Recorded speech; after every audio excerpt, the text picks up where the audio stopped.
Ism था।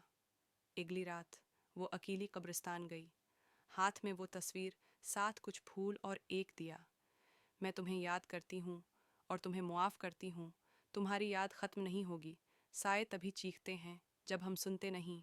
वो दिया जलाया गया, वो तस्वीर कब्र पर रखी गई और पहली बार वो हम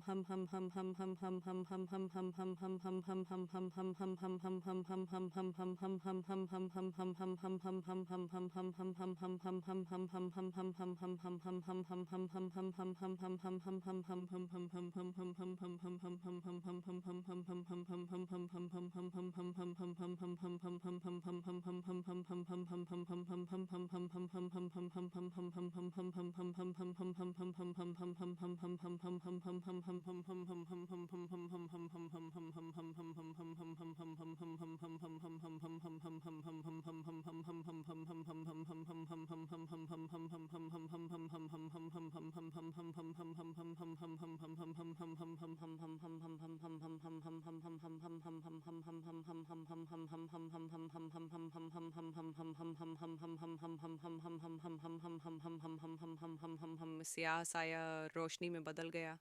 कहा जाता है उसके बाद गांव में सुकून आ गया, पानी मीठा हो गया, बीमारियां ख़त्म हो गईं। और सायरा, वो अब भी उस दरख्त के नीचे है, बैठती है, साए उसके गिरद घूमते हैं, मगर अब वो चीखते नहीं, वो गाते हैं। तो याद रखें, हर साया अंधेरे का निशान नहीं होता। कुछ साए सिर्फ सुने जाने के मंतज़र होते हैं।